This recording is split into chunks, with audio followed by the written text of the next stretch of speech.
하나님의 교회는 예수님이 다시 오셔서 영생의 약속이 담긴 유월절을 회복해야 한다고 주장합니다. 그리고 유월절뿐 아니라 무교절, 초실절, 오순절, 나팔절, 속죄일, 초막절까지 하나님의 절기를 모두 다시 복원해야 한다고 말합니다. 더 나아가 이것이 계시록 10장에 나오는 임봉된 일곱 우레라고 주장하면서 결국 이 일곱 절기를 다 지켜야 구원에 이를 수 있다고 가르칩니다. 겉으로 들으면 하나님 말씀을 열심히 지키자는 말처럼 보입니다. 그러나 정말 성경은 예수님 이후에도 구약의 절기들을 날짜에 맞춰 다시 지키라고 말할까요? 이 문제는 절기가 무엇이었는지를 먼저 알면 쉽게 풀립니다. 예수님은 마태복음 5장 17절에서 내가 율법이나 선지자를 폐하러 온 것이 아니라 완전하게 하려 함이라고 말씀하셨습니다. 이 말씀은 아주 중요합니다. 예수님은 율법을 무시하러 오신 것이 아니라 율법이 가리키던 뜻을 이루러 오셨다는 뜻입니다. 다시 말해 구약의 율법과 절기는 그 자체가 목적이 아니라 장차 오실 예수님을 보여주는 그림자였고 예수님은 그 그림자의 실체로 오신 것입니다. 하나님의 교회는 바로 이 부분을 교묘하게 바꿔놓습니다.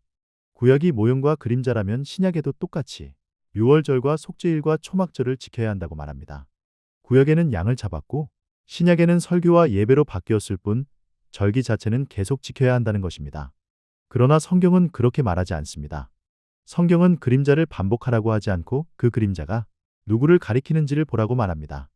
이것을 가장 쉽게 이해하려면 구약 성전에서 이루어지던 죄사함의 구조를 보면 됩니다. 성전 제도를 보면 백성의 죄를 위해 짐승이 희생되었습니다. 그리고 대제사장은 속죄일의 지성소에 들어가 모든 죄를 아사셀에게 넘겨보내어 속죄 의식을 마무리했습니다. 그리고 그 뒤에 백성은 초막절을 지키며 기뻐했습니다. 이것은 단순한 유대인의 종교 행사나 풍습이 아니었습니다. 예수님께서 이루실 구원의 그림자였습니다. 먼저 유월절과 희생 제물을 생각해 보십시오. 백성의 죄 때문에 죽는 짐승은 예수님께서 십자가에서 백성의 죄를 대신 지고 죽으실 것에 대한 예언을 가리켰습니다. 그래서 예수님은 단순히 절기를 지키라고 오신 분이 아니라 절기가 바라보던 참된 희생 제물로 오신 분입니다. 그 다음 속죄일을 보십시오. 대제사장이 1년에 한 번 지성소에 들어가 속죄를 이루는 것은 하늘 성전의 대제사장이신 예수님께서 십자가에서 죽으신 뒤 부활하시고 하늘로 올라가시는 것을 가리키는 그림자였습니다. 다시 말해 속죄일은 단순히 날짜를 지키는 절기가 아니라 예수님의 십자가와 부활과 승천으로 이루어질 구원의 예언이었습니다. 그리고 속죄가 끝난 뒤에 이어지는 초막절도 마찬가지입니다. 이스라엘 백성이 산에서 나무를 꺾어 초막을 짓고 머문 것은 장차 하나님께서 자기 백성과 함께 거하시는 것을 가리키는 그림자였습니다. 신약에서는 이것이 성령의 오심으로 완성됩니다. 예수님은 성령으로 성도들 안에 들어오시고 성도들의 몸을 하나님의 성전으로 삼으셨습니다. 그러므로 초막절의 실체는 날짜를 지키는 행위가 아니라 하나님께서 성령으로 자기 백성 안에 거하시는 것입니다. 즉 구약의 절기는 날짜가 목적이 아니었습니다. 유월절은 예수님의 희생을, 속죄일은 예수님의 대제사장 사역을, 그리고 초막절은 성령 안에서 성도들 안에 세워지는 하나님의 처소를 가리켰습니다. 그래서 예수님은 절기를 다시 복원하러 오신 것이 아니라 절기들이 가리키던 구원을 실체로 완성하러 오신 것입니다. 그래서 히브리서 10장은 이 점을 아주 분명하게 보여줍니다. 구약의 제사는 해마다 반복되었지만 예수님의 제사는 단번에 이루어졌습니다.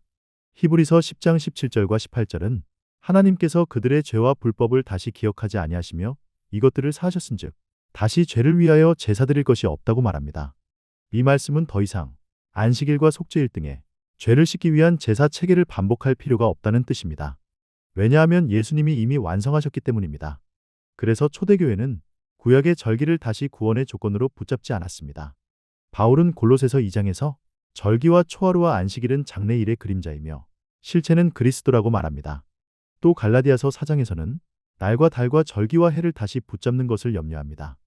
이것은 초대교회가 절기를 몰라서 지키지 않은 것이 아니라 절기를 다시 구원의 조건으로 끌어오는 것이 오히려 뒤로 돌아가는 일이라고 보았다는 뜻입니다. 그런데 하나님의 교회는 예수님이 이미 완성하신 그림자를 다시 앞으로 끌고 나옵니다. 유월절도 다시 지켜야 하고 속죄일도 다시 지켜야 하고 초막절도 다시 지켜야 한다고 말합니다. 그러나 이것은 예수님의 십자가 이후에 무엇이 이루어졌는지를 보지 못한 해석입니다. 예수님은 죄사함의 절기 순서대로 모든 율법을 실체로 완성하셨습니다. 그러므로 우리가 붙들어야 할 것은 절기의 날짜가 아니라 그 절기가 가리키던 예수님의 십자가와 부활과 성령의 역사입니다. 하나님의 교회는 여기에 계시록 10장의 일곱 우레까지 끌어옵니다. 그리고 그것이 유월절부터 초막절까지의 일곱 절기라고 주장합니다. 그러나 본문은 일곱 우레가 무엇인지 설명하지 않습니다. 그런데도 하나님의 교회는 자기 교리에 맞춰 그것을 일곱 절기라고 단정합니다. 하지만 이미 성경은 절기가 그림자이고 예수님이 그 실체라고 말했습니다.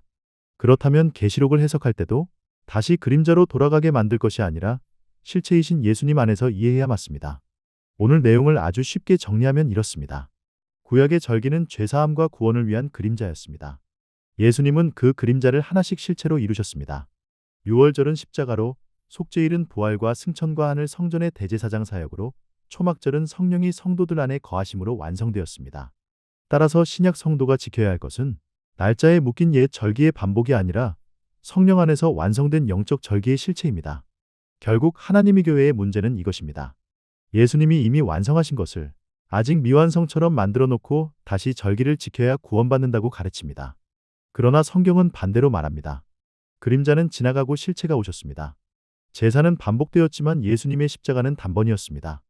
옛 절기는 날짜로 지켰지만 새 언약의 완성은 성령 안에서 이루어집니다.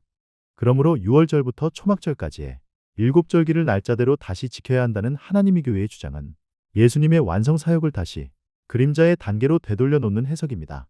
우리가 붙들어야 할 것은 절기 자체가 아니라 절기의 실체이신 예수 그리스도입니다.